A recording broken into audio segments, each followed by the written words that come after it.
করেছি। তাহলে আমরা এখন কি করব, আগে অ্যাঙ্গেল ড্র করার জন্য আমাকে কি করতে হবে, আগে আমাকে একটা স্ট্রেট লাইন ড্র করতে হবে এনি মেজারমেন্ট নিয়ে। এনি মেজারমেন্ট যদি কোশ্চেনে বলা থাকে যে 6 সেন্টিমিটার মেজারমেন্ট নিয়ে একটা স্ট্রেট লাইন সেগমেন্ট ড্র করতে হবে, তাহলে 6 সেন্টিমিটার করবো। যদি 10 সেন্টিমিটার বলা থাকে 10 সেন্টিমিটার করব। আর যদি কিছুই না বলা থাকে আমি আমার ইচ্ছে মতো একটা মেজারমেন্ট নেব। তাহলে আমি এখানটায় ধরো সাপোজ আমি 11 সেন্টিমিটার নিয়ে ড্র করছি। তাহলে আমাকে কি করতে হবে, এইখানে দেখো এই যে আমি স্কেলটা বসালাম, স্কেলের এখানে 0 সেন্টিমিটার দেখাচ্ছে একটা দাগ, আমি 0 সেন্টিমিটারে একদম লম্বালম্বিভাবে তাকাবো, একদম স্ট্রেট, আমার ভিশনের একদম স্ট্রেট। মানে আরও স্পেসিফিক্যালি বলতে গেলে আমাদের এই যে নোজের যে টিপটা মানে নাকের মাথাটা সোজা এই 0 সেন্টিমিটার যে দাগটা আছে তার সাথে একদম লম্বালম্বি বা একদম স্ট্রেট থাকবে না, নাকের মাথাটা নোজ টিপটা এই 0 সেন্টিমিটারের যে দাগটা রয়েছে সেটার সাথে একদম পারপেন্ডিকুলার থাকবে, একদম স্ট্রেট লাইনে। তাহলে এখানে এই 0 সেন্টিমিটারের এই মাথাটায় আমি একটা এই কম্পাসটা দিয়ে একটা পয়েন্ট করে দিলাম। তারপরে আমি কোথায় করব, 11 সেন্টিমিটার অবধি ড্র করব। তাই আবার 11 সেন্টিমিটারে নাকের যে মাথাটা ঠিক স্কেলের উপরে 11 সেন্টিমিটারে উপরটাতে নিয়ে যাব। তারপরে গিয়ে আমি 11 সেন্টিমিটারে একটা পয়েন্ট ড্র করলাম। এবারে আমি এই দুটো পয়েন্টকে জয়েন করে দিলে পরে 11 সেন্টিমিটার পেয়ে যাব। তখন আমাদের যে নন ওয়ার্কিং পেন্সিলটা আছে সেই পেন্সিলটা দিয়ে আমি এই দুটো পয়েন্টকে জয়েন করে দেবো। জয়েন করে দিলাম। তাহলে আমি এই যে লাইন সেগমেন্টটা পেলাম এটাকে একটা নাম দিতে হবে। ধরো এটার নাম দিলাম আমি এ বি লাইন সেগমেন্ট। আর এটা কত 11 সেন্টিমিটার, এটা আমি নিচে লিখে দিলাম। এবার আমার নেক্সট কাজ হচ্ছে এখানটাতে এক একটা অ্যাঙ্গেল ড্র করা। এবার অ্যাঙ্গেলগুলো আমি উইদাউট প্রোট্রাক্টর কিভাবে ড্র করব, শুধুমাত্র এই কম্পাস আর পেন্সিলটা ইউজ করব, কোনো রকম প্রোট্রাক্টর আমি ইউজ করব না। আমি ইউজ করি। ইউজ করলে হবে না, এখানে উইদাউট প্রোটেক্টর ড্র করতে হবে। আচ্ছা।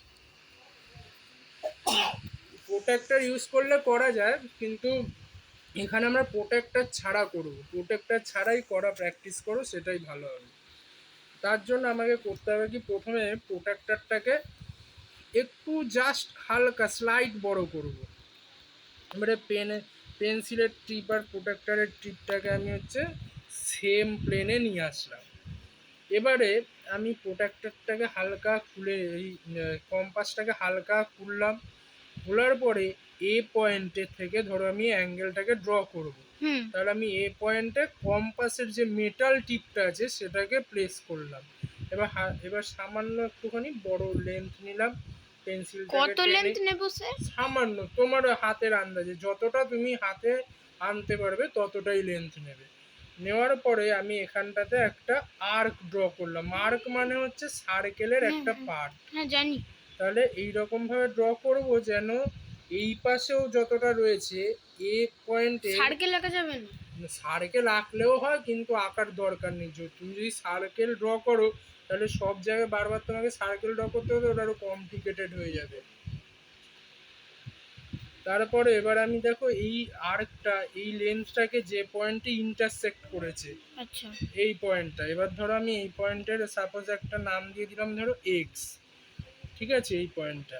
এবারে আমি কম্পাসের মেটাল টিপটাকে আমি এক্স পয়েন্টে প্লেস করলাম। আর এবারে আমি পেন্সিলে কোনো হাতই দেব না, যতটা আগে লেন্স ছিল সেই লেন্সটাকেই মেনটেন করব করে এই আর্কের উপরে আরেকটা আমি আর্ক ছোট্ট করে ড্র করব।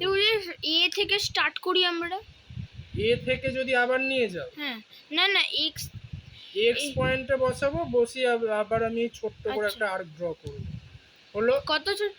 একদম ছোট, এই এখানে যতটা ছোট, চাইলে আর একটু বড় করতে পারো। এবার তুমি যতটা আর্ক আঁকলে তোমার চোখে দেখতে সুবিধা হবে ততটাই করবে। বেশি বড় করলে আরো পিকচারটাই নোংরা হয়ে যাবে, তাই বেশি বড় করবো না। তুমি চাইলে এটাকে সার্কেলও ড্র করতে পারো, কিন্তু করলে পরে পিকচারে বুঝতে অসুবিধা হবে। বোঝাতে পেরেছি? এবারে আমি কি করব, এই দুটো আর্ক দেখো এই পয়েন্টটাতে ইন্টারসেক্ট করেছে, এই পয়েন্ট অফ ইন্টারসেকশনটাকে আমি আবার এবার আমি কি করব, এই পয়েন্ট অফ ইন্টারসেকশনটাকে হুম আমি আবার মেটাল টিপ দিয়ে পয়েন্ট করে দেব। এবার আমি এ পয়েন্ট আর এই পয়েন্ট অফ ইন্টারসেকশনটাকে স্কেল দিয়ে জয়েন করে আর একটুখানি বাড়িয়ে দেবো মানে প্রডিউস করে দেবো সেম ডিরেকশন। দেখো এরকমভাবে নন ওয়ার্কিং পেন্সিলটা নিলাম, নিয়ে এ পয়েন্ট আর এই পয়েন্টটাকে আমি হচ্ছে সেম স্ট্রেট লাইনে রেখে আমি হচ্ছে জয়েন করে দিলাম। হলো। হুম এই যে অ্যাঙ্গেলটা আমি পেলাম, এই অ্যাঙ্গেলটাই হচ্ছে আমার 60 ডিগ্রি অ্যাঙ্গেল। হুম এবার কি হবে, 60 ডিগ্রিকে যদি আমি হাফ করে দিই, মানে হাফ অফ 60 30 হয়, হুম। সেরকমভাবে এই 60 ডিগ্রি অ্যাঙ্গেলটাকে হাফ করব, তাহলে আমরা পাবো 30 ডিগ্রি অ্যাঙ্গেল। আচ্ছা তাহলে এবার কিভাবে আমি হাফ করব সেটা আমি একটু পরে বোঝাচ্ছি, আগে তুমি এটা নিজে পড়ো, তারপরে পজ করো।